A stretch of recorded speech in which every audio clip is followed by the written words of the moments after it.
अच्छा अकील साहब, जिस तरह के तुहाडे दोस्त जोड़े हैं ने बड़े अच्छी गल है कि खुली डुली गुफ्तगू कर रहे हैं कि अपनी खामियां खूबियां हर किसी पता होना चाहिए, और जो तक बंदा अपनी गलती ना मन्ने उदों तक बेहतरी नहीं आ सकती। हुण ये दसो कि जिहड़ी ये गल है आसिफ साहब ने की सरमायादारां वाली, हुण किसी को ताजर को पैसा ज़्यादा होना कोई बुराई नहीं है, जाहिर गल है कि ये तो एक कारोबार है, जो जिन्ना लाएगा उन्ना कमाएगा, लेकिन इसदा हल की है? जिस तरह आसिफ साहब कह रहे हैं सरमायादारा ने कमा लिया, हुण क्या अगली दफ़ा भी सरमायादारी कमाएगा? नहीं सर, ਇਹਦਾ जो साढ़े नज़दीक बहुत सारे ਜਿਹੜੇ हल ने उन्होंने चो एक इंपॉर्टेंट चीज़ है वे कि ਅਸੀਂ चाह रहे हैं कि बांस का ਜਿਹੜਾ सैलर है ना, बांस के सैलर के नाल और कागज़ के सैलर के नाल और मैन्युफैक्चरर्स के नाल एक मीटिंग होनी चाहिए है, बड़ी सीरीयस मीटिंग गौरमेंट के नाल, ਉਹਦੇ ਵਿੱਚ ਇਹਨਾਂ ਸਾਰਿਆਂ ਦੇ तहफ़ुज़ात ਨੂੰ सुनिया जाए, माल की सप्लाई की बेहतरी के बारे गौरमेंट जो मुमकिन इकदाम कर सकती है वो करे, और अगर किसी को कोई चीज़ इंपोर्ट करनी है और तो बिल्कुल ड्यूटी फ्री दवे, छूट दवे, और उस तो बाद इन्हां दे नाल चूँकि स्टेक होल्डर्स ने मैन्युफैक्चरर्स जिन्ने भी ने, इन्हां दे नाल बैठ के मीटिंग करन तो बाद जड़ियां ने कोई चीज़ां तय होनियां चाहिए ने। वो चीज़ां तय होने तो बाद मैं पहले भी मशवरा दिता सी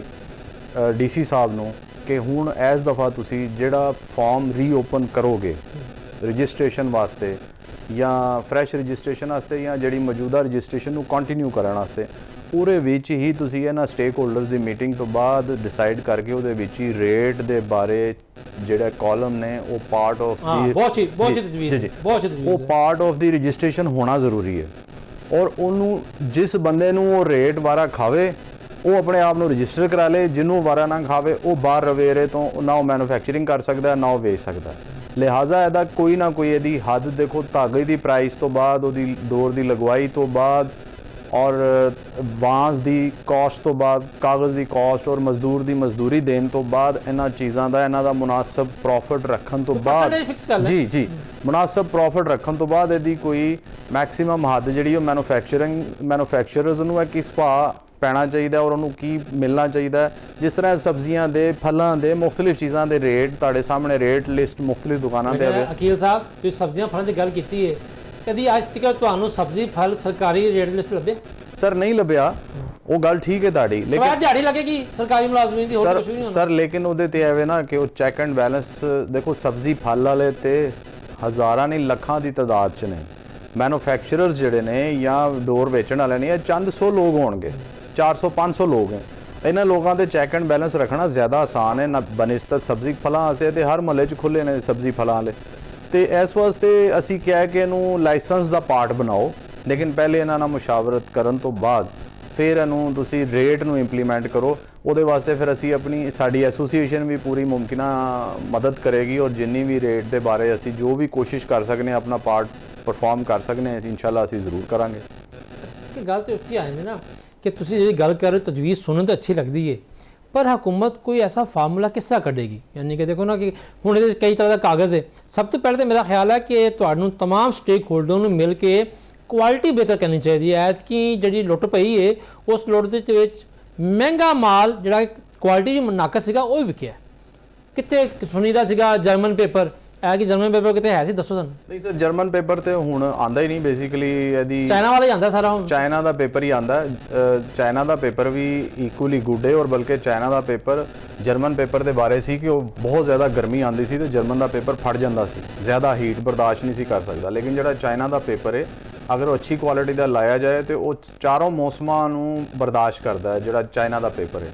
तो पेपर की क्वालिटी का एडा इशू नहीं है एक्चुअली, चूँकि बसंत 20-22 वरियां बाद हुई सी, तो जिन्हां कोल बसंत बंद होने दे वक्त स्टॉक पिया सी ना, कई पुराना उन्होंने वो पुराना पेपर लाता है। असल च पेपर जिहड़ा है ना पुराना वो इन्ना ज़्यादा टाइम नहीं कट सकता, वो बिल्कुल नाकस हो जाता है, और तकरीबन उन्होंने ज़रा जी भी ठोकर लगे तो फट जाता है। तो किसी ने अगर अपने आने पर कोई पुराना पेपर ला दिता तो वह हरगिज़ मतलब है नहीं कि चाइना का पेपर फट जाता है। अच्छा ख्वाजा खान साहब, जिस तरह वकील साहब कह रहे हैं कि हुकूमत को चाहिए है कि तमाम स्टेक होल्डर के नाल मीटिंग तो बाद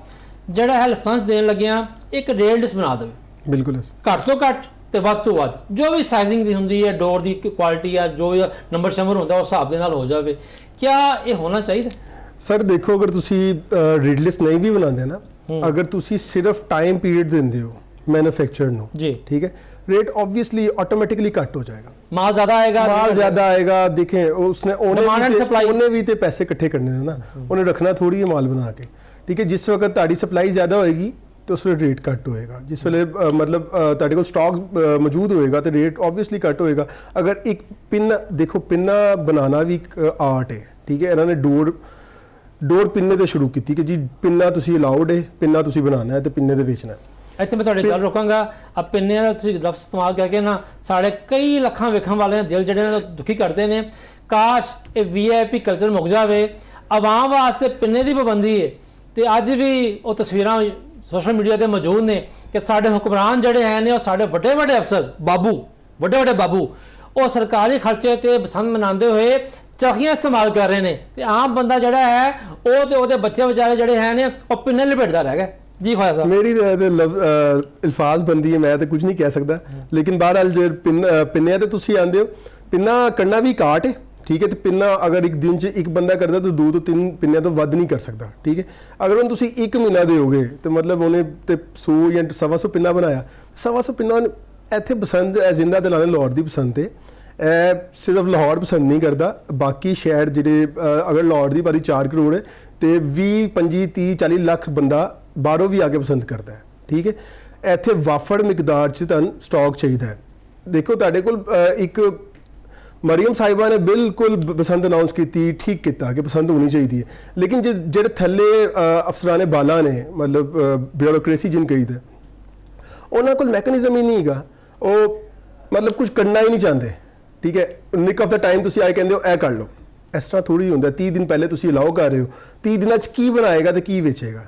ਤੇ ਫਿਰ ਤੁਸੀਂ ਕਹਿੰਦੇ ਹੋ ਕਿ ਪਿੰਨਾ ਵੇਚਣਾ ਹੈ ਚੜ੍ਹੀ ਨਹੀਂ ਵੇਚਣੀ ਸਟਾਕ ਗਲਤ ਸੀ ਮਾਲ ਗੰਦਾ ਸੀ ਮਹਿੰਗਾ ਮਾਲ ਵਿਕਿਆ ਇਹ ਸਾਰੀਆਂ ਗੱਲਾਂ ਬਾਅਦ 'ਚ ਹੋ ਸਕਦੀਆਂ ਨੇ ਲੇਕਿਨ ਪਹਿਲੇ ਆਪਣੇ ਤੇ ਤਵੱਜਾ ਕਰੋ 6 ਮਹੀਨੇ 7 ਮਹੀਨੇ ਦਾ ਟਾਈਮ ਦਿਓ ਨਾਲੇ ਅਗਰ ਤੁਸੀਂ ਚਾਹੁੰਦੇ ਹੋ ਕਿ ਤੁਹਾਡੀ ਪਸੰਦ ਕਾਮਯਾਬ ਪਸੰਦ ਹੋਵੇ ਤੇ ਅਗਰ ਤੁਸੀਂ 1 2 3 ਮਹੀਨੇ ਦਾ ਟਾਈਮ ਦੇਣਾ ਤੇ ਨਾਲ ਕਿਸੇ ਸ਼ਹਿਰਾਂ ਨੂੰ ਅਲਾਓ ਕਰੋ ਕਿ ਉੱਥੋਂ ਸਟਾਕ ਲੈ ਕੇ ਆਈਏ ਟਾਈਮ ਸਿਰ 2 ਦਿਨ ਪਹਿਲੇ ਨਹੀਂ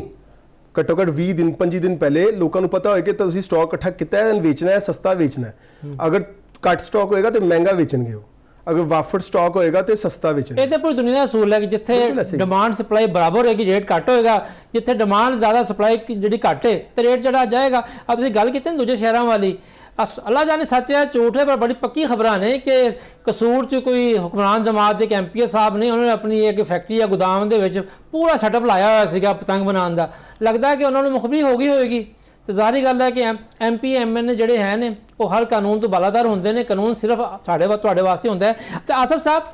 ਤੁਸੀਂ ਦੱਸੋ ਤੁਹਾਡੀ ਕੀ ਰਾਏ ਹੈ ਕਿ ਮੈਨੂਫੈਕਚਰਿੰਗ ਜਿਹੜੀ ਹੈ ਇਹ ਕਦੋਂ ਸ਼ੁਰੂ ਹੋਣੀ ਚਾਹੀਦੀ ਹੈ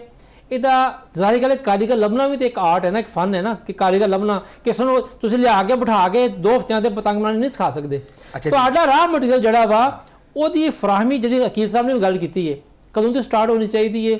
ਕਦੋਂ ਤੋਂ ਤੁਸੀਂ ਮੈਨੂਫੈਕਚਰਿੰਗ ਸ਼ੁਰੂ ਕਰੋ ਸਟਾਕ ਕਰੋ ਯਾਨੀ ਕਮ ਸੇ ਕਮ 4-5 ਮਹੀਨੇ ਪਹਿਲਾਂ ਤਾਂ ਸਟਾਕ ਤਿਆਰ ਹੋਣਾ ਚਾਹੀਦਾ ਨਾ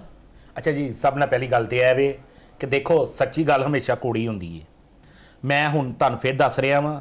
ਕਿ ਤੁਹਾਡੇ ਮੈਂ ਕਹਿ ਰਿਹਾ ਸੀ ਕਿ ਸਰਮਾਏਦਾਰ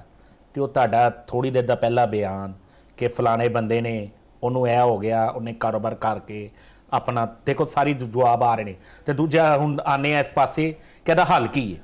ਹੁਣ ਇਹਦਾ ਹੱਲ ਇਹ ਹੈਗਾ ਡੋਰ ਤੁਸੀਂ 35 ਨੰਬਰ ਪਾਸ ਕਰਤੀ ਬਹੁਤ ਅੱਛਾ ਕੀਤਾ ਠੀਕ ਹੈ ਗੁੱਡਾ ਤੁਸੀਂ 1.5 ਤਵਾ ਕਰਤਾ ਮੇਰੀ ਨਜ਼ਰ ਵਿੱਚ ਉਹਦਾ ਥੋੜਾ ਜਿਹਾ ਇਸ਼ੂ ਹੈ ਉਹਦਾ ਇਸ਼ੂ ਇਹ ਵੇ ਕਿ ਇੱਕ ਚੀਜ਼ ਨੂੰ ਤੁਸੀਂ ਦਾਇਰਾ ਲਾ ਦਿੱਤਾ ਹੈ ਕਿ ਇਸ ਦਾਇਰੇ ਦੇ ਮੁਤਾਬਿਕ ਤੁਸੀਂ ਅੰਡਰ ਰਹਿਣਾ ਹੈ ਮੇਰਾ ਖਿਆਲ ਉਹ ਜਿੰਨਾ ਮਰਜ਼ੀ ਦਾਇਰਾ ਲਾ ਲਓ ਸਾਡੀ ਜਿੰਨੀ ਕੋ ਆਵਾਮ ਹੈ ਬਾਹਰ ਦਾਇਰੇ ਤੋਂ ਆ ਹੀ ਜਾਂਦੀ ਹੈ ਤੇ ਲਿਹਾਜ਼ਾ ਮੇਰਾ ਇੱਕ ਗੌਰਮੈਂਟ ਅੱਗੇ ਇੱਕ ਰਿਕੁਐਸਟ ਹੈ ਕਿ ਸਭ ਤੋਂ ਪਹਿਲੇ ਕਿ 1.5 ਤਵੇ ਵਾਲਾ ਗੁੱਡਾ ਇਹਨੂੰ ਵਧਾਇਆ ਜਾਵੇ 2.5 ਤਵਾ ਕੀਤਾ ਜਾਵੇ ਡੋਰ 35 ਨੰਬਰ ਰਵੇ ਤੇ ਦੂਜਾ ਜਿਹੜਾ ਪਿੰਨਾ ਹੈ ਪਿੰਨਾ ਹੀ ਕਾਟ ਰਹੇ ਹੁਣ ਚੰਦ ਬੰਦੇ ਨੇ ਜਿਹੜੇ ਕਰ ਸਕਦੇ ਨੇ ਅਗਰ ਤੁਸੀਂ ਪਿੰਨੇ ਤੇ ਰਹੇ ਤੇ ਮੈਨੂੰ ਨਹੀਂ ਲੱਗਦਾ ਕਿ ਤੁਸੀਂ ਫੇਰ ਨੈਕਸਟ ਬਸੰਤ ਤੇ ਪਿੰਨੇ ਨੂੰ ਹੀ ਤੁਸੀਂ ਕਹਿ ਸਕੋਗੇ ਹਰ ਛੱਤ ਤੇ ਪਿੰਨਾ ਹੋਵੇ ਪਿੰਨੇ ਵਾਲੀ ਸਜੈਕਸ਼ਨ ਜਿਹੜੀ ਹੈ ਨਾ ਥੋੜਾ ਜਿਹਾ ਉਹਦੇ ਵੱਲ ਗੌਰ ਕਰੋ ਚਰਖੀ ਹੋਣੀ ਚਾਹੀਦੀ ਹੈ ਉਹਦੀ ਵਜ੍ਹਾ ਹੈਗੀ ਹੈ ਕਿ ਪਿੰਨੇ ਅਗਰ ਦਿਹਾੜੀ ਦੇ ਵਿੱਚ ਤੁਹਾਡੇ 20 ਲੱਗਣੇ ਨੇ ਤੇ ਚਰਖੀਆਂ ਤੁਹਾਡੀਆਂ 50 ਲੱਗਣੀਆਂ ਜੀ ਅਗਰ ਤੁਸੀਂ ਬਸੰਤ ਕਾਮਯਾਬ ਕਰਨਾ ਚਾਹੁੰਦੇ ਹੋ ਗੁੱਡੇ ਨੂੰ ਵੀ ਵਸੀ ਕਰੋ 1.5 ਵਜੇ ਤੱਕ ਲਿਆਓ ਤੇ ਪਿੰਨੇ ਨੂੰ ਚਰਖੀ ਤੇ ਲਿਆਓ ਨਾਲੇ ਵੈਸੇ ਵੀ ਆਸਫ ਸਾਹਿਬ ਗੱਲ ਇਹ ਆ ਕਿ ਇਸ ਦਾ ਬਸੰਤ ਦੇ ਵਿੱਚ ਗੋਗੇ ਪਾਬੰਦੀ ਸੀ ਚਰਖੀ ਦੀ, ਲੇਕਿਨ ਤਾਕਤਵਰ ਲੋਕਾਂ ਦੇ ਇਲਾਵਾ ਆਮ ਲੋਕਾਂ ਨੇ ਵੀ ਬੇਤਾਸ਼ਾ ਸੀ ਜਗ੍ਹਾ ਤੇ ਵੇਖਿਆ ਚਰਖੀਆਂ ਚੱਲ ਰਹੀਆਂ ਨੇ, ਬਰਾਏ ਨਾ ਪਾਬੰਦੀ ਸੀ। ਪਿਸ਼ਾਵਰ ਨੂੰ ਸਾਰਾ ਮਾਲ ਆਇਆ, ਚਰਖੀਆਂ ਆਈਆਂ ਨੇ, ਖੁੱਲੇ ਆਮ ਵਿਕੀਆਂ ਨੇ। ਭਾਈ ਗੱਲ ਹੈਗੀ ਏ ਕਿ ਦੇਖੋ ਪਿੰਨਾ ਤੁਸੀਂ ਬਹੁਤਾ ਵੀ ਲਗਾ ਲਓ, ਅਗਰ ਸਾਡੇ ਪੰਜਾਬ ਲਾਹੌਰ ਦੇ ਵਿੱਚ ਸੇਲ ਹੋਇਆ ਹੈ 10,000 ਹੋਇਆ ਹੈ, 10,000 ਪਿੰਨਾ ਤੁਸੀਂ ਛੱਤਾਂ ਦੇਖੋ, ਆਵਾਮ ਦੇਖੋ, ਜਿਹਨੂੰ ਫਿਰ ਜੋ ਲੱਭਿਆ ਉਹਨੇ ਉਡਾ ਦਿੱਤਾ, ਕਿਉਂਕਿ ਬਸੰਤ ਸੀ ਤੇ ਗੌਰਮੈਂਟ ਨੇ ਵੀ ਮੇਰੇ ਖਿਆਲ ਨਾਲ ਰਿਆਇਤ ਦੇ ਦਿੱਤੀ ਥੋੜੀ, ਚਲੋ ਮਿਹਰਬਾਨੀ। ਤੇ ਲੇਕਿਨ ਮੈਂ ਫਿਰ ਸਜੈਕਸ਼ਨ ਇਹੀ ਦਿਆ ਨਾ ਕਿ ਚਰਖੀ ਵਾਲ ਗੌਰ ਕੀਤਾ ਜਾਵੇ। 35 ਨੰਬਰ ਡੋਰ ਦੇਖੋ, ਇਹਦੇ ਲਈ ਤਜਰਬੇਕਾਰ ਬੰਦਿਆਂ ਦੀ ਟੀਮਾਂ ਦੀ ਜ਼ਰੂਰਤ ਹੈ। ਜਿਹੜੀ ਐਸੋਸੀਏਸ਼ਨ ਸਾਡੀਆਂ ਬਣਦੀਆਂ ਪਈਆਂ, ਆਲ ਪਾਕਿਸਤਾਨ ਕਾਈਟ ਫਲਾਈਂਗ ਐਸੋਸੀਏਸ਼ਨ, ਇਹਨਾਂ ਦੀ ਮਾਸ਼ਾਅੱਲਾ ਸ਼ਾਖਾ ਹੁਣ ਫੈਲਦੀਆਂ ਪਈਆਂ ਪੂਰੇ ਪੰਜਾਬ ਦੇ ਵਿੱਚ, ਪੂਰੇ ਪੰਜਾਬ ਦੇ ਵਿੱਚ। ਉਹ ਆਪਣੀਆਂ ਟੀਮਾਂ ਤਿਆਰ ਕਰ ਰਹੇ ਨੇ, ਜਿਹੜੇ ਮੇਰੀ ਜਾਣਕਾਰੀ ਹੈ ਮੇਰੇ ਤੱਕ, ਉਹ ਆਪਣੀਆਂ ਟੀਮਾਂ ਤਿਆਰ ਕਰ ਰਹੇ ਨੇ। ਉਹਨਾਂ ਟੀਮਾਂ ਦੇ ਬੰਦੇ ਉੱਥੇ ਮੁਤਲਕਾ ਥਾਣਿਆਂ ਦੇ ਨਾਲ ਰਲ ਕੇ ਜਦੋਂ ਚਰਖੀ ਤੁਸੀਂ 35 ਨੰਬਰ ਪਾਸ ਕਰੋ ਤੇ ਚਰਖੀ ਕਰੋ ਤੇ ਹਰ ਛੱਤ ਤੇ ਉਹ ਟੀਮਾਂ ਦੇ ਬੰਦੇ, ਉਹ ਪ੍ਰੋਫੈਸ਼ਨਲ ਨੇ, ਡੋਰ ਚੈੱਕ ਕਰਨ ਵਾਲੇ, ਉਹ ਛੱਤਾਂ ਤੇ ਜਾ ਕੇ ਪੁਲਿਸ ਦੇ ਨਾਲ ਦੱਸ ਸਕਦੇ ਨੇ ਕਿ ਇਹ ਡੋਰ 9 ਧਾਰੀ ਇਹ ਮੁਤਾਬਿਕ ਇਹ ਪਾਸ ਹੈ। ਤੇ ਲਿਹਾਜ਼ਾ ਜਦੋਂ ਇਹ ਚੀਜ਼ ਦਾ ਡਰ ਆਵਾਮ ਵਿੱਚ ਆਈਏ ਦਾ ਨਾ ਕਿ ਯਾਰ ਸਾਡੇ ਹਰ ਮਹੱਲੇ ਦੇ ਵਿੱਚ ਇੱਕ ਟੀਮ ਬੈਠੀ ਹੈ, ਭਾਵੇਂ ਆਲ ਪਾਕਿਸਤਾਨ ਕਾਈਟ ਫਲਾਈਂਗ ਐਸੋਸੀਏਸ਼ਨ ਦੀ ਕਿਸੇ ਵੀ ਟੀਮ ਦੀ ਹੈ, ਕਿ ਅਸੀਂ ਅਗਰ 2 ਨੰਬਰ ਡੋਰ ਉਡਾਵਾਂਗੇ, ਉਹ ਪ੍ਰੋਫੈਸ਼ਨਲ ਨੇ, ਉਹ ਥੱਲੋਂ ਉਡਾਉਂਦੇ, ਉਹਨਾਂ ਨੂੰ ਪਤਾ ਲੱਗ ਜਾਂਦਾ ਮੁਖਾਲਫ ਇਹ ਉੱਡ ਗਈ ਹੈ, ਉਹਨਾਂ ਨੇ ਜਾ ਕੇ ਉਸੇ ਟਾਈਮ ਕਾਨੂੰਨ ਦੇ ਮੁਤਾਬਿਕ ਉਹਨਾਂ ਨੂੰ ਅਰੈਸਟ ਕਰਵਾਉਣਾ ਹੈ। ਅੱਛਾ ਸਾਹਿਬ ਮੈਨੂੰ ਇਹ ਦੱਸੋ, ਕਿਉਂਕਿ ਤੁਸੀਂ ਪਤੰਗਾਂ ਡੋਰਾ ਬਣਾਉਂਦੇ ਹੋ, ਜੀ ਜੀ, ਤੁਹਾਡੇ ਖਿਆਲ ਨਾਲ ਜੋ ਤੁਸੀਂ ਐਤਕੀ ਫਰਵਰੀ ਦੇਖਿਆ ਹੈ, ਡਿਮਾਂਡ ਬੜੀ ਹਾਈ ਡਿਮਾਂਡ, ਇਸ ਡਿਮਾਂਡ ਨੂੰ ਦੇਖਦੇ ਹੋਏ ਤੁਹਾਡੇ ਖਿਆਲ ਨਾਲ ਅਗਲੇ ਸਾਲ ਜਿਹੜਾ ਹੈ ਕਿੰਨਾ ਕੁ ਮਾਲ ਹੋਣਾ ਚਾਹੀਦਾ? ਅੱਛਾ, ਜਿੰਨਾ ਵੀ ਮਾਲ ਹੋਏਦਾ, ਪਹਿਲੀ ਗੱਲ ਤੇ ਇਹ ਵੇ ਜਦੋਂ ਲਾਹੌਰ 2005 ਜਾਂ 3 ਦੀ ਗੱਲ ਕਰ ਲਓ ਨਾ ਤੇ ਹੁਣ ਦੀ ਗੱਲ ਕਰ ਲਓ, ਮੇਰਾ ਖਿਆਲ ਕਹਿੰਦਾ ਆਬਾਦੀ ਦਾ ਕਾਫੀ ਫਰਕ ਪੈ ਗਿਆ। ਮੈਂ ਤੁਹਾਨੂੰ ਇੱਕ ਸਿੰਪਲ ਜੀ ਮਿਸਾਲ ਦਿੱਤੀ ਹੈ ਕਿ ਮੇਰੇ ਘਰ ਆਲੇ ਦੁਆਲੇ ਛੱਤਾਂ ਦੇ ਕਦੀ ਜਦੋਂ ਦੀ ਉਹਨਾਂ ਨੇ ਛੱਤਾਂ ਬਣੀਆਂ, ਮੈਂ ਇਸ ਟਾਈਮ 46 ਸਾਲ ਦਾ, ਮੈਂ ਨਹੀਂ ਦੇਖਿਆ ਦੀ ਕਦੀ ਪਤੰਗਬਾਜ਼ੀ ਹੋਈ ਹੋਵੇ, ਲੇਕਿਨ ਐਤਕੀ 2025 ਚ ਉਹਨਾਂ ਦੀ ਛੱਤਾਂ ਦੇ ਪਤੰਗਬਾਜ਼ੀ ਹੋਈ ਹੈ। ਉਹਦੀ ਵਜ੍ਹਾ ਇਹ ਵੇ ਕਿ ਇਸ ਕਲਚਰ ਨੂੰ ਆਵਾਮੀ ਖੂਨ ਦੇ ਵਿੱਚ ਜਜ਼ਬ ਹੋਈ ਜਾ ਰਿਹਾ ਹੈ। ਸਹੀ ਹੈ, ਕਿਉਂਕਿ ਇੱਕ ਇੰਟਰਟੇਨਮੈਂਟ ਘਰ ਮਿਲ ਜਾਂਦੀ ਹੈ, ਬਾਹਰ ਨਹੀਂ ਜਾਣਾ ਪੈਂਦਾ, ਬੱਚਾ ਕੋਲ ਰਹਿੰਦਾ ਹੈ, ਉਹ ਇੰਜੋਏ ਕਰਦਾ ਹੈ, ਫੈਮਲੀਆਂ ਆਉਂਦੀਆਂ, ਇਕੱਠੇ ਹੁੰਦੇ ਨੇ, ਲੋਕੀ ਬਾਹਰੋਂ ਆਉਂਦੇ ਨੇ, ਇਹ ਤੇ ਨਹੀਂ ਆਏ ਬਸੰਤ ਤੇ ਆਏ ਨੇ, ਬਸੰਤ ਮਨਾ ਕੇ ਚਲੇ ਗਏ ਨੇ। ਤੇ ਇਸੇ ਲਈ ਮੈਂ ਗਵਰਨਮੈਂਟ ਅੱਗੇ ਰਿਕੁਐਸਟ ਕਰਨਾ ਵਾ ਕਿ ਇਸ ਪ੍ਰੋਸੀਜਰ ਨੂੰ 12 ਮਹੀਨੇ ਲਈ ਕੀਤਾ ਜਾਵੇ, ਆਸਾਨ ਕੀਤਾ ਜਾਵੇ ਤੇ ਮੁਸ਼ਕਿਲ ਕੀਤਾ ਜਾਵੇ, ਤਾਂ ਕਿ ਉਹ ਫੜ ਲੋ ਵਾਲਾ ਕੰਮ ਨਾ ਹੋਵੇ।